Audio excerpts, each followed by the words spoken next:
کوئی مثبت بات کرتا ہے تو اس کو سنتا کوئی نہیں۔ میں نے اپنا دکھ آپ کے ساتھ شیئر کیا ہے اور آپ کو نصیحت کرتا ہوں اپنی زبان کی حفاظت کر۔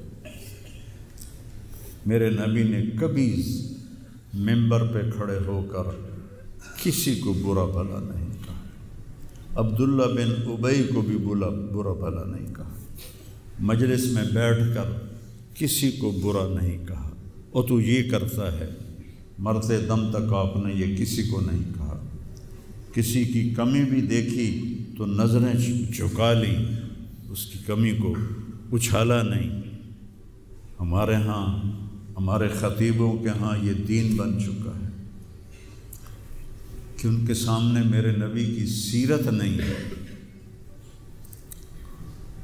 تو میں آپ کے سامنے ہاتھ جوڑتا ہوں، ویسے بھی کسی کو اپنی زبان سے دکھ نہ دیا کرو۔ چہ جائے کہ ایک جوان بیٹے کی موت کا غم لیے ایک زندہ لاش پھر رہی ہو اور اس کو پتھر مارے جائیں اور اس پر اپنے غصے کو نکالا جائے، بڑے دکھ کی بات ہے بھائی، بڑے درد کی بات۔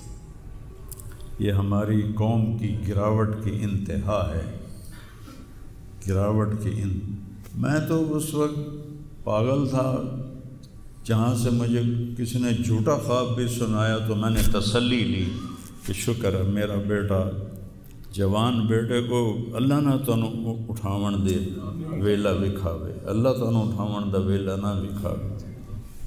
یہ تو جو تار سے نکلی ہے وہ تو ان سب نے سنی ہے، جو ساز پہ بیت گزری ہے وہ کس دل کو پتہ ہے۔ یہ تو وہی جانتا ہے جس پہ یہ صدمہ گزرتا ہے، وہی جانتا ہے جس کا جگر ٹوٹے ٹوٹے ہوتا ہے۔ اوروں کو کیا پتہ کہ اولاد، جوان اولاد کا، اور میرا بچہ یہ اتنا نیک تھا، کبھی غیبت نہیں کرتا، کبھی غیبت نہیں کرتا، کسی سے نفرت نہیں کرتا تھا، کسی کی غیبت کرنے نہیں دیتا تھا، کسی کی برائی کرنے نہیں دیتا تھا۔ یعنی اس کی آپ بات سنو کہ یا اللہ جن جن لوگوں نے پاکستان کو لوٹا ہے اس میں جتنا میرا حصہ لوٹا ہے میں نے سب کو معاف کیا۔ ایسے اخلاق والا بچہ میرا مر جائے اور مجھ پر تان و طنز ہو رہا ہو، قرآن خوانی کیوں کرائی، کوئی کفر کر دیتا ہے، اسلام ہی چوں نکل گیا۔ یہ دیوبندی بریلویوں نے آپس میں لڑ کے پوری امت کا حلیہ بگاڑ کے رکھ دیا۔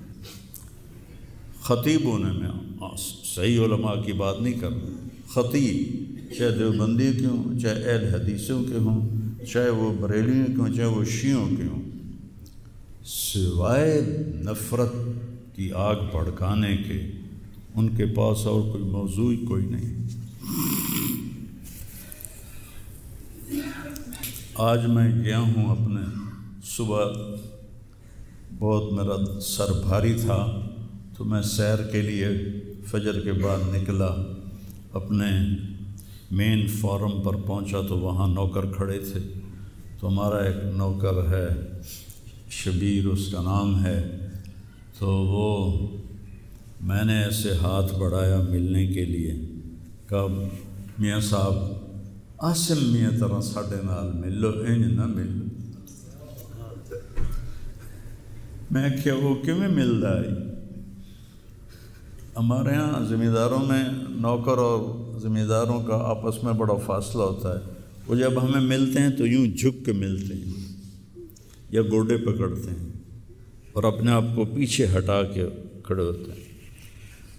تو وہ شبو نے کہا جی ہم میاں صاحب سے ملتے تھے ایسے ہی جی میں ساڑھے نال ملتے ہیں، تو وہ کہتے یار تم لوگوں کو تو ملنے کا طریقہ ہی نہیں آتا، ہاتھ کھولو۔ ان کے ہاتھ کھلوا کے ان کو جپھا ڈالتا تھا اور ان کے کپڑوں پہ مٹی لگی ہوتی تھی۔ ایسا میرا بیٹا گیا۔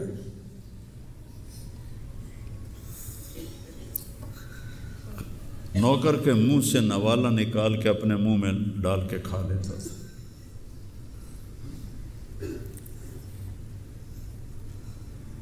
کبھی اس کی جیب میں پیسے نہیں ہوتے تھے، جو بھی دیتے وہ ادھر دے دیا، ادھر دے دیا، ادھر دے دیا، ادھر دے دیا۔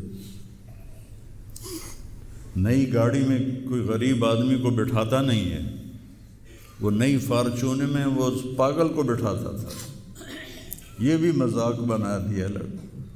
ہائے ہائے ہڑے ہو، دل ہی تو ہے نہ سنگ و خشت، درد سے بھرنا آئے کیوں، اور تم مجھے اور رلا رہے ہو۔ اس کو بھی مذاق بنا دیا۔ وہ ابھی بھی زندہ ہمارے گاؤں میں جائیں ویکھنے، جا کے ویکھ لو۔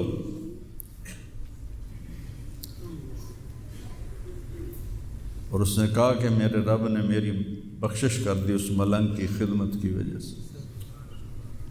کسی پاگل دے کپڑے وٹامنا، ناوامنا، وہ دے وال کٹامنا، وہ دے نو کٹامنا، ایک ذمہ دار دے بیٹے دا اے کوئی سوکھا کام؟ وہ دے ماں پیو نان کر دے۔ اتنا غریبوں سے اس کو پیار تھا،